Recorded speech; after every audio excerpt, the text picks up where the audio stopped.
എല്ലാത്തിനും ഗവൺമെൻറ്റിൻ്റെ പരസ്യങ്ങളുടെ വകുപ്പ് നമുക്കറിയാലോ, അവർ ഇലക്ഷൻ പ്രചരണം നടത്തുകയാണ് എന്നുള്ളത്.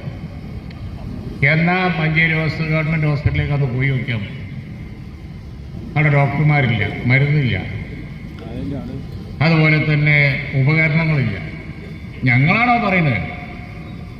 അവിടുത്തെ പ്രൊഫസർമാർ, ഡോക്ടർമാർ പുറത്തു വന്ന് പത്രസമ്മേളനം നടത്തുകയാണ്. ഗവൺമെൻറ് ഉദ്യോഗസ്ഥന്മാർ വരുന്നോടത്ത് വരട്ടെ എന്നാണ്.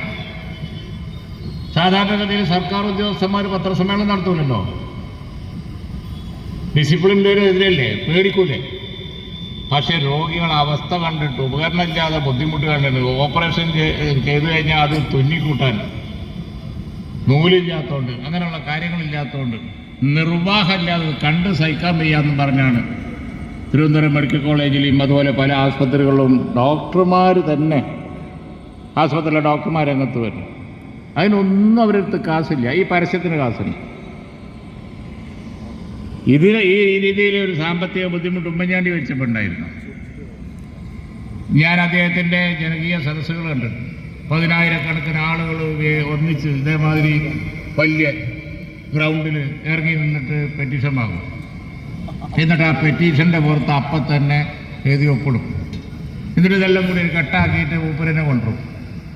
എന്നിട്ട് ക്യാബിനറ്റിൽ വന്നിട്ട് അത് പാസ്സാക്കുമ്പോൾ ഞാൻ ചോദിക്കലുണ്ട്, ഇതൊക്കെ കാശ് സമയത്തിനവിടെ കിട്ടുമോ? പൈസ കൊടുക്കാനുള്ള ഓർഡർ അധികം ഉണ്ടാകും, ധനസഹായങ്ങൾ.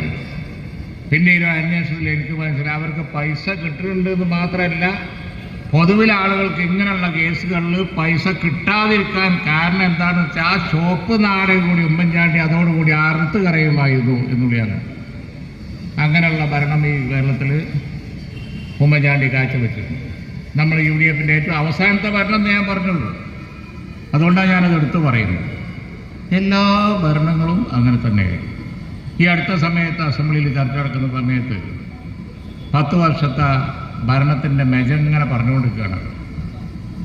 അപ്പോൾ ഞാൻ എണീറ്റിട്ട് വ്യവസായ വകുപ്പിൻ്റെ ഒരു ചോദ്യോത്തര സമയം ഞാൻ എണീറ്റിട്ട് ചോദിച്ചു, ഞങ്ങൾ 5 വർഷം കൂടുമ്പോൾ ഭരണം കഴിഞ്ഞ് ഇറങ്ങുന്ന സമയത്ത് ചെയ്ത കാര്യങ്ങൾ ആ 5 കൊല്ലം ഞങ്ങൾക്ക് ചൂണ്ടിക്കാണിക്കാൻ എന്തെങ്കിലും ഒന്നുണ്ടാവും.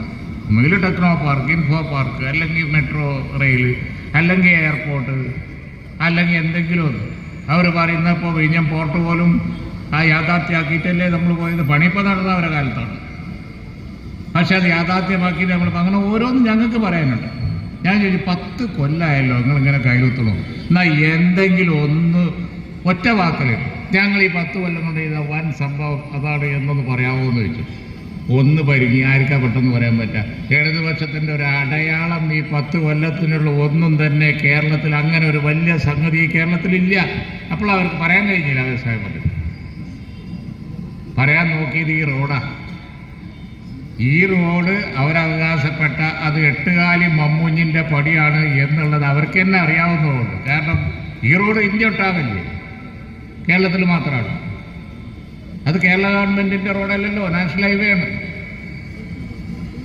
അപ്പോൾ അതുകൊണ്ട് ഒരു കാര്യം ഈ 10 വർഷത്തിനുള്ളിൽ എടുത്തു പറയാനുള്ളത് അവർ ചെയ്തിട്ട് പോലും. ഇപ്പോൾ നമ്മളെ ഡിജിറ്റൽ ലിറ്ററസി പ്രോഗ്രാം അക്ഷയ ജനങ്ങളെ ഡിജിറ്റലാക്കിയ വമ്പിച്ചൊരു പരിപാടിയാണ്. അതങ്ങനത്തെ ഒന്നും ഇവർക്ക് പറയാൻ പറ്റും.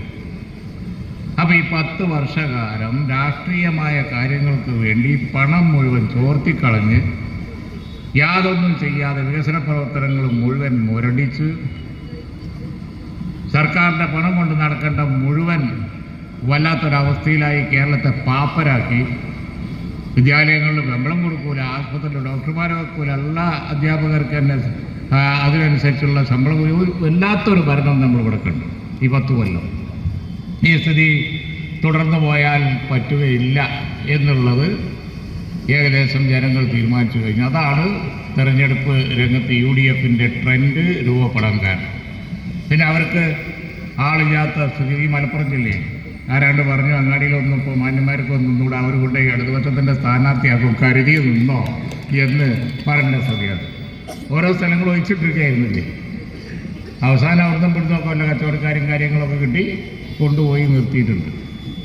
അപ്പോൾ അതുകൊണ്ട് തന്നെ ഇടതുപക്ഷത്തിന് ഈ 10 വർഷത്തെ ഭരണത്തിന് ശേഷം വളരെ ശോച്യമായൊരവസ്ഥ വന്നിരിക്കുകയാണ്. UDFിൻ്റെ ഭരണത്തിലുള്ള പ്രതീക്ഷയാണ് ഈ ജനമുന്നേറ്റത്തിനുള്ള കാരണം, ഒരു സംശയമില്ല.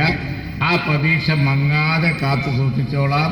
ഐക്യജനാധിപത്യ മുന്നണി പ്രശ്നങ്ങൾ ഉന്നയിക്കുക മാത്രമല്ല, ഉന്നയിച്ച പ്രശ്നങ്ങൾക്ക് പരിഹാരം കാണുകയും ചെയ്യും എന്ന് ഉറപ്പിച്ച് പറഞ്ഞു ഞാൻ ഈ കൺവെൻഷൻ ഉദ്ഘാടനം ചെയ്യുന്നു. എൻ്റെ പിറകിൽ ധാരാളം ആളുകളോട് നിർത്തുന്നു. ജയ്.